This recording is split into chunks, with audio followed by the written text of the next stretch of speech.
Todd Miller, Ryan Ripley, coming back at you with another edition, with your daily edition of Your Daily Scrum.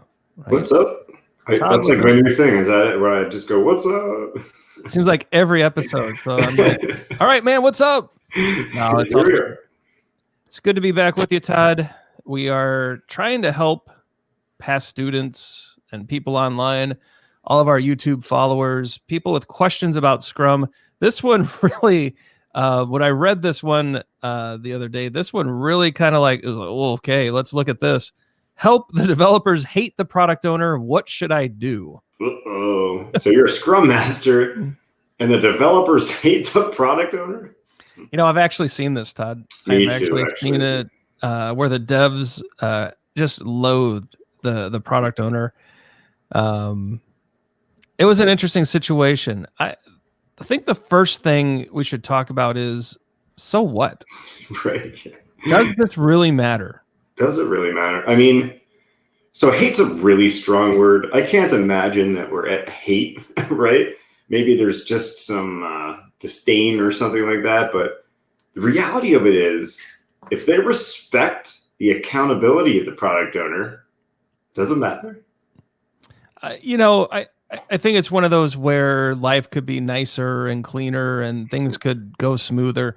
But if the whole Scrum team, if they're meeting their accountabilities, if they're delivering a done increment by the end of a sprint, and there's some tension, there's some dislike, there's some discomfort, it's one of those where, look, I think the question to ask there is, can we resolve that conflict? Right? If it's unresolvable, but the team is having some success, maybe we can find ways to make it a little healthier. But look, can we resolve this? Can we run a retrospective? Can we sit down and do one-on-ones with the product owner? Can we have, I mean, maybe we should evaluate, you know, if we're the Scrum Master, what's our relationship like with the product owner? Yeah. Right? And I also think too, that a Scrum Master really needs to enable a good line of communication and a good relationship between the development team and the product owner. So what can you do to help? Maybe it's a product owner that's not creating enough transparency in the product backlog, leaving the developers confused, right? This to me, there's so many different things that could be happening here that I am first going to look at what I haven't done. Right. To not that everybody has to like each other, right? We're professionals. That's very rarely the case, but we have to have respect, right? So what can I do as a Scrum Master to better enable this communication and this relationship between the developers and the product owner? Yeah, fostering a good relationship between the devs, between the developers and the product owner is one of our accountabilities as a Scrum Master, right? We need to, and if you're not doing that, you know, today's a great day to start. But I also think a lot of these problems are sometimes imagined. And I want Scrum Masters to be really careful that we're solving real things and not gossip, rumors, stories that people are telling themselves. You know, if the product owner is walking around saying these devs hate me, or if one dev is saying I hate the product owner, let's make sure that we actually have an issue here. You know, I think this is where transparency helps quite a bit, right? Maybe we just go to the product owner and, do they really hate you, or are they disturbed about the work, or is something happening around us that's causing an overall attitude? And I want us to verify that this is a real thing, right? Because sometimes, Todd, I don't know about you, but I've seen even in personal life, personal relationships, professional relationships, these imagined things manifest into real things, and suddenly they become issues because we perhaps make more of it than what it is. Stress and pressure tend to sometimes lead to this. And, you know, let's also to remember that Scrum Guide 2020, there's no longer two teams. There's no longer a development team and a Scrum team. You just have a Scrum team. So this is a team, but there's no us versus them. Not that there was meant to be before in Scrum Guide 2017, because there wasn't, but it sometimes felt that way. This is one team now. You have a Scrum team. Yeah. And so for all these things, a team really can't function well unless they have mutual respect amongst them. Yeah.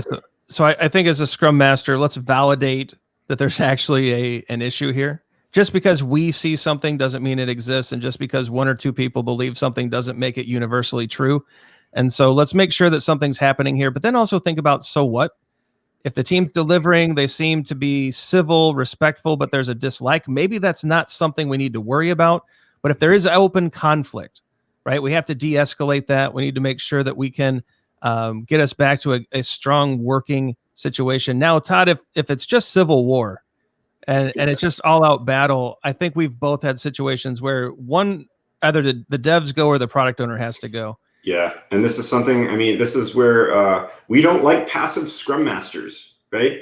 You don't just sit back and wait to see what happens here. I think in the most dire situation like you described at that point, something needs to happen. Something needs to happen. We can't tell you exactly what, because we're not in the context of your situation. I imagine if you're watching this is something that you may have experienced or are experiencing now. We're not going to tell you which one needs to be removed, but we are going to tell you that something is broken. If it's absolute war, it's very likely unsolvable, and Scrum is failing because of this. And Scrum Master, you got to act. Got to act. So I think approaching this, let's just walk through this again real quick. Validate that there actually is a situation here and that it's not just a minority view or that someone has kind of imagined something that isn't there. But if there is a conflict there, seek to de-escalate, right? Whether it's bringing everyone together for a retro, whether it's going out to lunch and having an airing of grievances, or whether it's taking the elephant in the room and actually addressing it. We have to approach these things head on. The more we let things fester, the higher the escalation of conflict goes, and suddenly we have to just break up a team because at a certain point you can't recover, right? So let's make sure we're handling these things. Scrum Masters, don't be passive, as Todd said. There are things in the Scrum Guide that we can fall back on. You know, if a Scrum team members respect each other to be capable, independent people and are respected as such by the people with whom they work, we're agreeing to this as a Scrum team. And so a developer or developers who hate the product owner and openly act out are violating this principle. It's not respectful. Right? Not at all. Yeah. Also, ensuring that all Scrum events take place and are positive, productive, and kept within the time box. That's one of the accountabilities of a Scrum Master. I think you're looking at the word positive there, right? Positive interactions are positive. Positive interactions don't mean everybody is, holding hands and whistling, right? Like positive interactions mean that they're productive, right? That there is respect in an interaction. It doesn't mean that everybody has to be joyful and laughing, right? Yeah, and I think that brings us to our last point here, Todd. The Scrum values, respect and openness, especially. Yep. Right. I mean, respect is treating each other civilly. It's acknowledging each other as capable members of a team. Openness, if there's a problem, talk about it. Don't let it just fester. Don't sit back and be angry. If you don't tell someone how they're mistreating you, they can't change their behavior. And so if you don't ask, you don't get, is really the idea here. And if we're not open about what's happening, there's no path to resolution. So we hope that helps. It's a very sticky situation, but we hope that through working through some of these ideas, especially validating whether or not it's actually happening or whether or not it's a perception, I think that's really big. Leveraging the Scrum Guide and the values are big. But that conflict resolution, de-escalating as quickly as you can, I think will be a really good pro tip there. So anything else to add there, Mr. Miller? No, good luck. Let us know how you make out with this one. It's just a tricky situation. If you've seen this before, if you're a Scrum Master and you've seen this situation, leave a comment on the video. How did you handle this? How did it work out? What did you find that was helpful?